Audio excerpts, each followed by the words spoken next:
Hi all, Hal here with more Space Engineers, and we've been doing a little bit of work. Just a little bit of playing around with some of the emissives and things that are available on the workshop. We'll walk you through what we've been doing, show you what we've got set up, because you know we have actually finished the power generator room, and the shipyard should be ready for manufacturing. So, we have to get started. So let's go.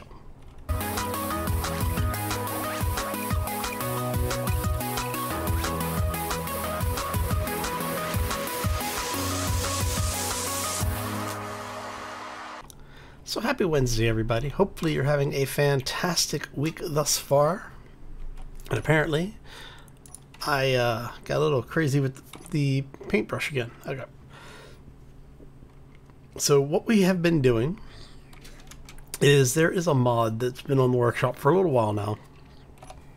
And I cannot remember the name of it. But basically it's emissive shapes. I'll put a link to it in the description. What it does is it gives you all of these really nice surface decals that also count as a slight light source, so they glow. So it's basically a zero radius but very intense light. So as you can see, let's get that out of there. Even without any light on, it still gives you basically a light reference, but it's not really casting a whole lot of true light. So let's see if we can catch it. Yeah, so you should be able to see a very small glow off of it, but it's a very intense light, so it works really well. I was actually surprised by how easy they were to use, and because they are a surface decal, you can paint them just like you can a regular block. Now the trick to painting them is a little bit annoying. Basically what you need to do is to make sure that the block that it's occupying is highlighted, like you can see here. Because it is a surface texture, it is easy to basically target past it, so you do want to be careful when you're painting. You could do an area paint like you normally, if you were doing a large block of them, or even paint all, and then go back and paint the things that you wanted to have a different color. Or you could place them in the color that you're wanting, just like with a regular block. Out of all of those processes, I recommend setting your color to what you want the emissive to be before you place it. That way you don't have to go back and try and do touch up and spot details and things. But yeah, it works really well, and I actually like the way that they came out. So what I'm thinking is you know how we've been talking about having the parking area up here, as well as the large landing, well, the smaller landing platform out in the general dock area, having that sectioned up.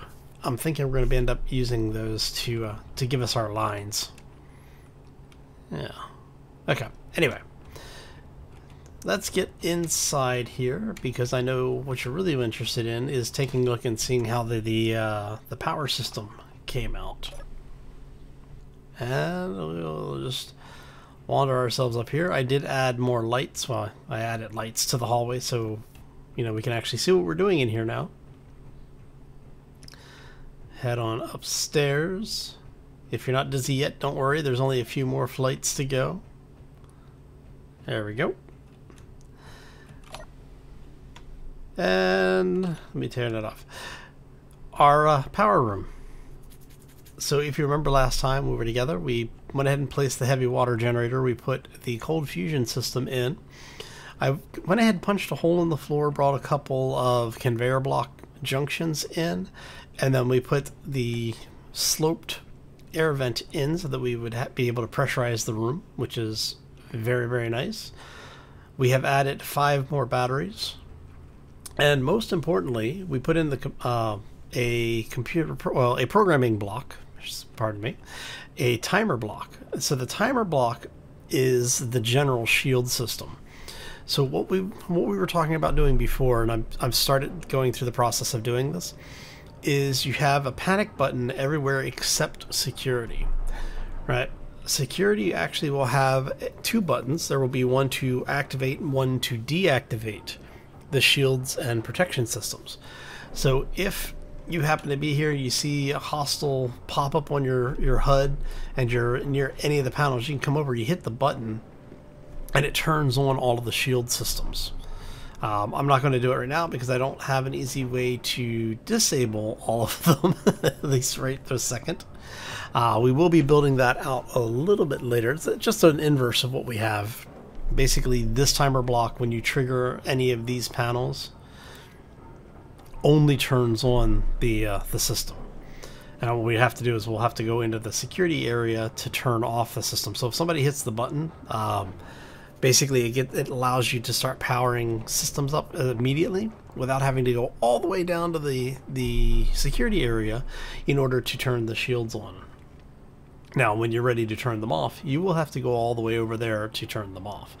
Now, part of the reason for that is because, well, we want to set it up so that if somebody gets in and they actually grind down something, they have to, in order to get through everything, they either have to ground down all of the individual components, you know, or if you're in a PvP server or you're doing story mode of some kind, you can set it up so that they have to make it all the way into that area before they get control of the shields. All right.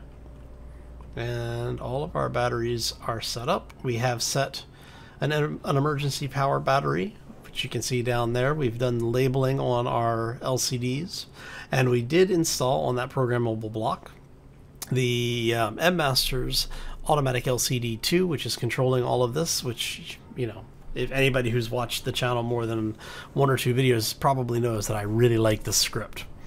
And one of the reasons I like it is because it's a single script that has a lot of features on it. So depending on how many of the features you're using, it could have an impact. But as long as you're only using 1 or 2 LCDs for, you know, 1 or 2 commands, not a problem. All right, so as you can see here, we have our current power status. Tells us what our power time is, how much time we have left in our power system, what our outputs are for the reactors, solars, and batteries. Looks like the only thing we're using right now are batteries. We're running completely off batteries right now. That's actually nice because we have 3 megawatts of battery output. That's rather crazy. Battery status, and then over here, one of the newer commands that's been added to the LCD script is this highest power usage, or what is it? Power usage highest, I think, or top. Hold on a second. Tell you really quickly. Power used top. So if you do power used top asterisk, so it looks at everything connected to the grid, and the number tells you how many things you want to filter for. So power used top is going to make a prioritized list from most to least used power. We're telling it to check across all of the grids for these things, and then we only want to see the top 10. You can actually do top 5, and you'll go just the top 5 items. So if you're doing like a ship and you want to use something like that, thrusters do show up in there. Apparently there are some issues with with it. So if you've used it before, there are guides that will walk you through how to use it, how to set it up, how to use the M-Master's automatic LCD 2, and as well as give you all of the commands and everything for the system. So when you're configuring LCDs. All right, let's grab some power really quick. Now, like I said, one of the nice things is that we do have atmosphere in here, so we're not burning our O2 when we're walking around in here.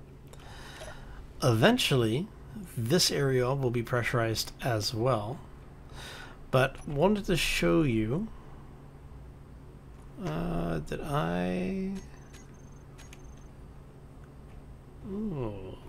me see, I need to turn that on for a second. We're going to come down here. I want to make sure we did, I'm thinking, should be, there they are. We're going to grab this because we've gone ahead and put in one of the new turrets.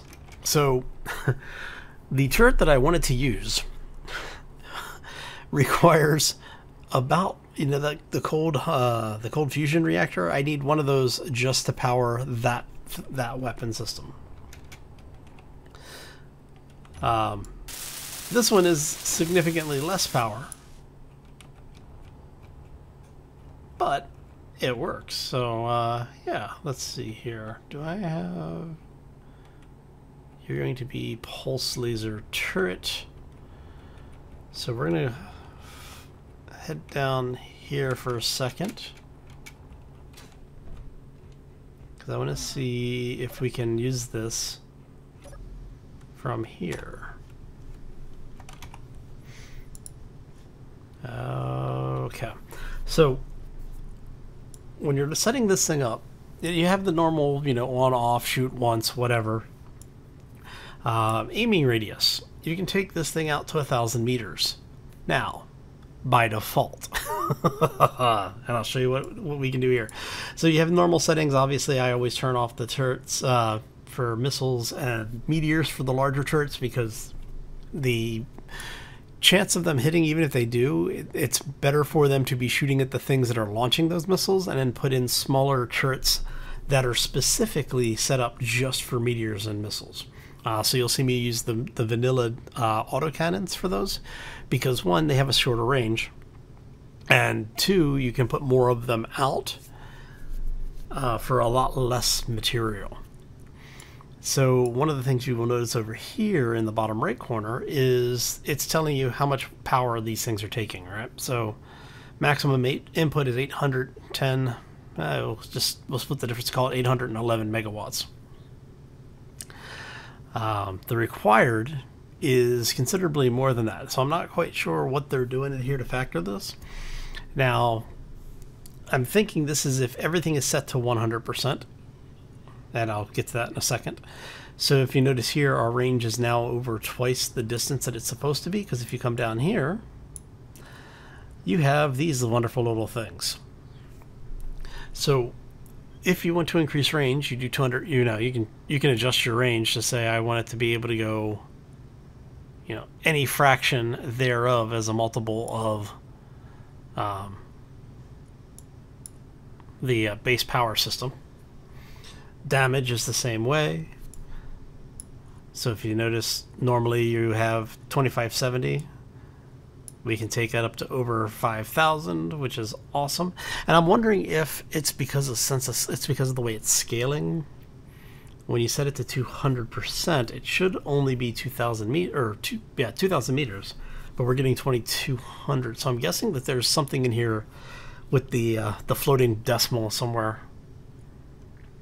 And then if you want to be able to take down shields, we do have the shield mod installed, but we don't have anything in any ships that are spawning that will utilize the shield mod, so I'm not worried about that for right now. But if you wanted to, yeah, see, so that is based off of your actuals, and this is based off of your baseline. If everything was 100, it would be at 810. Okay, that's fine. But like I said, we don't have anything with shields that we're worried about. So, but if you did, I have to say, this little beastie is nice. Alright, so now we are going to take control of this thing. And I'm kind of curious to see what it looks like when we fire. Ooh. So we have firing animation, but we don't seem to have audio.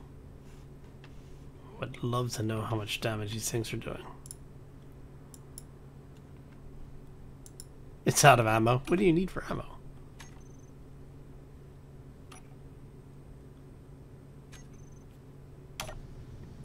Is it generating its own ammo? I should check this. Okay, let's see if we can manufacture any ammo. I'm wondering what it uses for ammo. I think it just generates its own ammo. I don't think it's construction box. Construction box.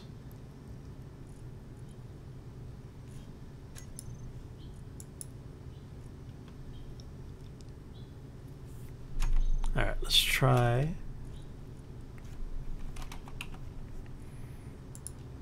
We're gonna take control.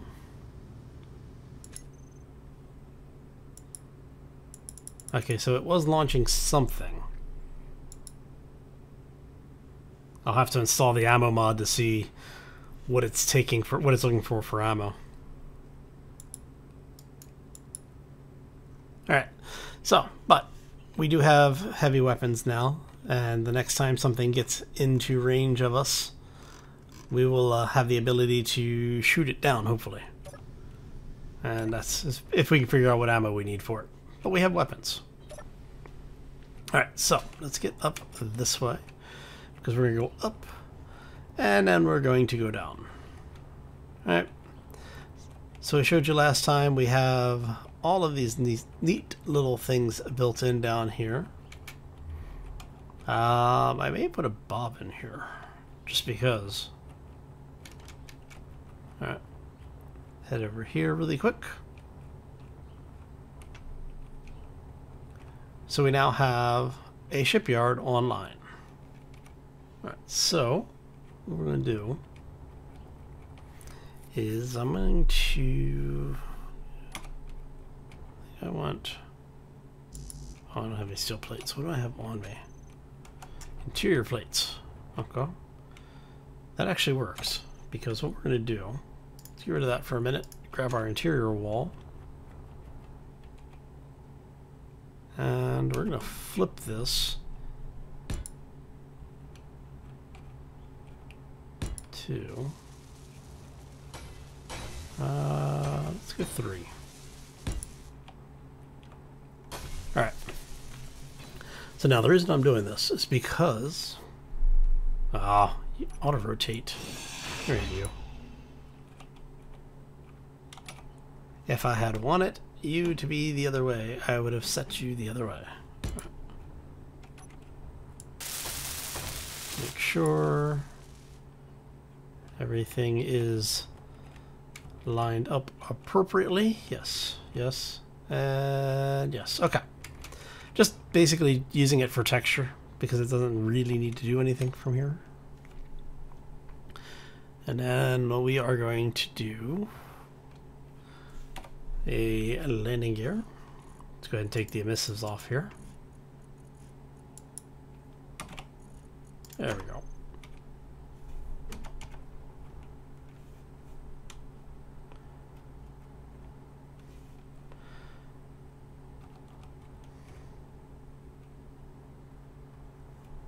No. Come on. Because I need steel plates. Don't I have steel plates? No. Because I was going to get steel plates, and then I said no because I was going to build the interior plates for the detail piece, because I am silly. Alright, let's grab the steel plates really quick. I'm sitting here going, why can't I build what I'm trying to build? Alright, so... I'm almost tempted to do this a slightly different way, but it's fine. And come on.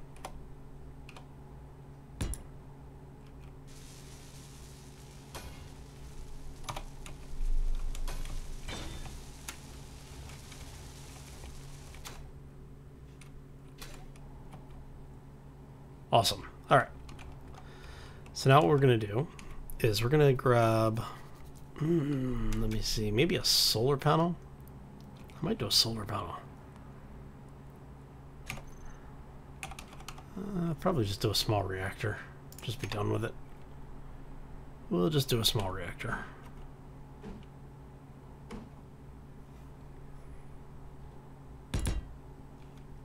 So we have small reactor.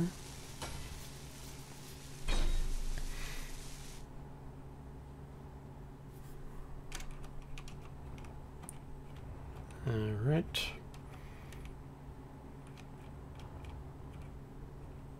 I'm wondering if I want to take those out. I might take those out. Alright. And now we're going to grab a projector block. And that is top.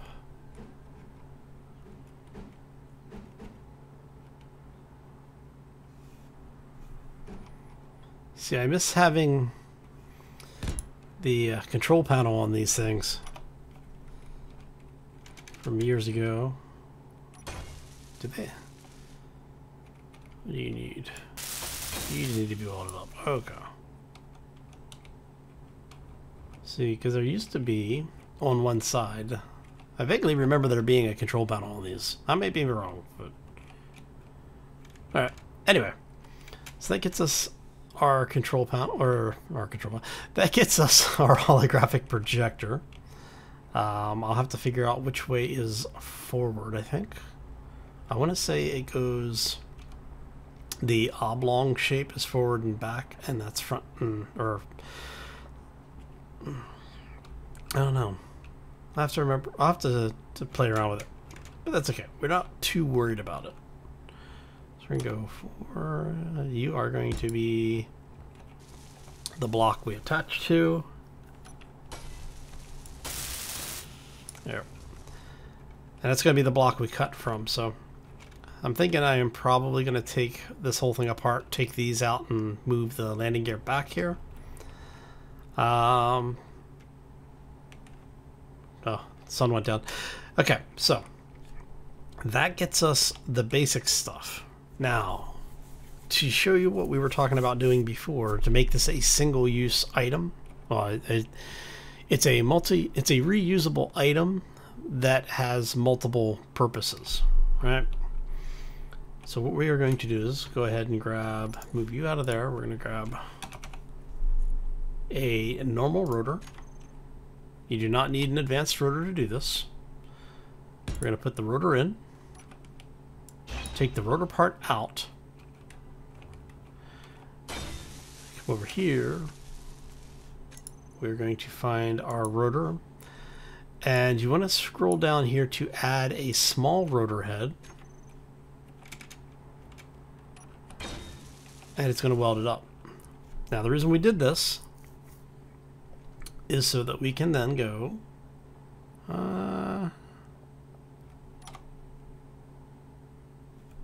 let's go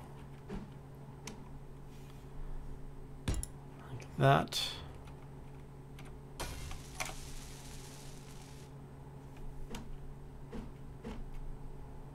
And we want you to be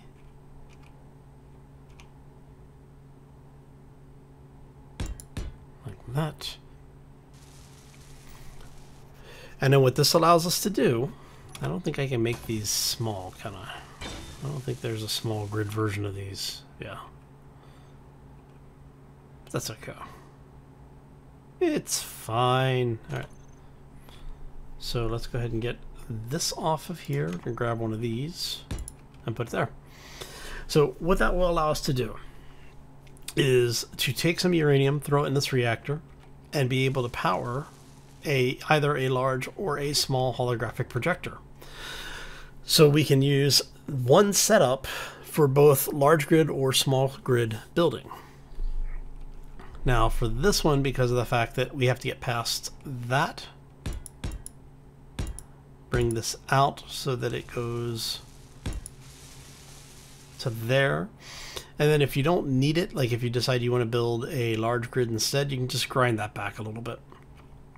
But this gives you the ability to have both. So it... Did I really not paint all that? Huh. Interesting. I'll have to go back and paint that. I just realized I didn't paint all of it.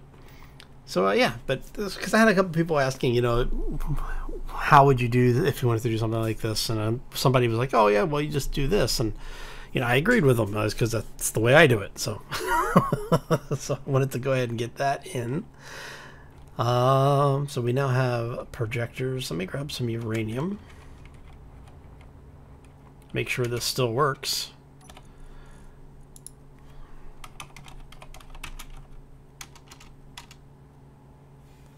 How is it you have uranium available?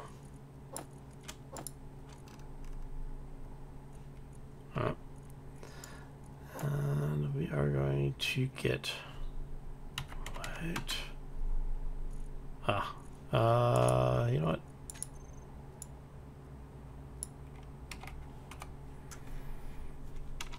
Let's go cargo. 0.58. Because you don't need a lot of it because you're not doing anything with it. You're not powering the systems, and that's what's important. Now, the nice thing is, or one of the nice things about this system, is that, as you can see, power does travel through the service, right? Or through the system. So you will be able to get your ship built, use this as your jumpstart reactor, get your processed materials into the ship for fuel. So if you're using the hydrogen fuel, if you're using whatever, you'll be able to actually have your ship basically on a tether power system until you have it so that it can power itself. Once you have the fuel on board, you can cut your tether. All right. So I think that's most of it. We do need to build a new mining vehicle, but I don't want to necessarily start on that right now because that's going to add some time. But I do like the fact that this is running. Okay. And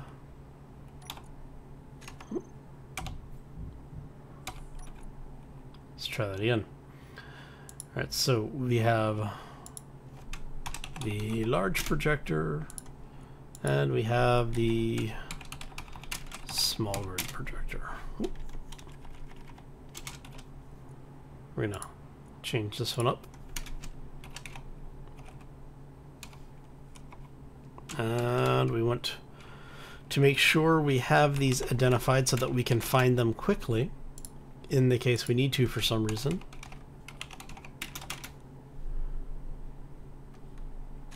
All right. And then the idea is that this landing gear never detaches, but you could do it if you needed to. Now, I know people have asked, why do I use this method for building, and why don't I do something like having a block just float there, or why don't I just build off of it and convert?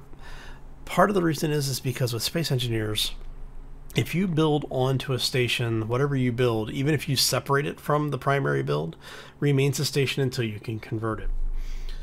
Sometimes you can't do this without restarting the game, or if you do, sometimes it will freak out because of the fact that the station may have voxels and it's still trying to consider it to be connected to the station. So there are, we'll call them difficulties with using simpler systems. For the most part, though, this works. It's always worked for me. Some people like this better. Some people like building a spur off of the station and building that way. It's completely up to you. It's whatever you like and however you enjoy doing it. So, all right. So when we come back next time, because I am going to call this one here, we are going to be probably building a ship, because I think it's about time to build something. I may build an assembler. I'm thinking I may want an assembler ship. And what we're going to do is finish the other docking ring that we have, like we have over there. We're going to create over here on the other side, so that we have our 2 docking ports set up. But overall, yeah, I'm liking the way that works. I still need to decide on whether or not, and I'll put this to you folks. Do you want to see this set up with a hinge system so that basically the arms can swing out further? Or do you want to leave it like it is? Because if we do the arms, like I said, what we'll need to do is take all of this stone out of the way, all the way around. So, I mean, it makes sense to do it in some regards, because then we could actually build much larger vehicles. I'm thinking I'm probably going to do it, but like I said, let me know, because I can always build a dedicated shipyard that's built for, capital scale vehicles. These would be more small to medium. I mean, you're talking like frigate style maybe light cruisers, because you're going to be limited to about 100 meters or so from this point, which is going to take you to about here. But they're going to be very narrow builds, so, which is fine. I don't mind. Yeah, so like I said, let me know. And on that note, I am going to get out of here. If you enjoyed the episode, make sure you hit that like button. If you have any questions or comments, feel free to throw them down in the section below. And if you are new to the channel, haven't done so already, or just want to see the newest stuff when it comes out, make sure you hit that subscribe button. And if you want to really be kept up to date, and you know, I put stuff out fairly regularly, but every once in a while I'll sneak some things out as well. And if you want to know when those come out, be sure to ring the bell. I am going to get out of here. I hope you all have a fantastic rest of your Wednesday. Have a terrific week, and we'll see you back here next time for more Space Engineers. As always, folks, take care and be safe out there everywhere. Oh, what's this? I've got no thrusters left. Oh no, we're going to hit the planet. Oh!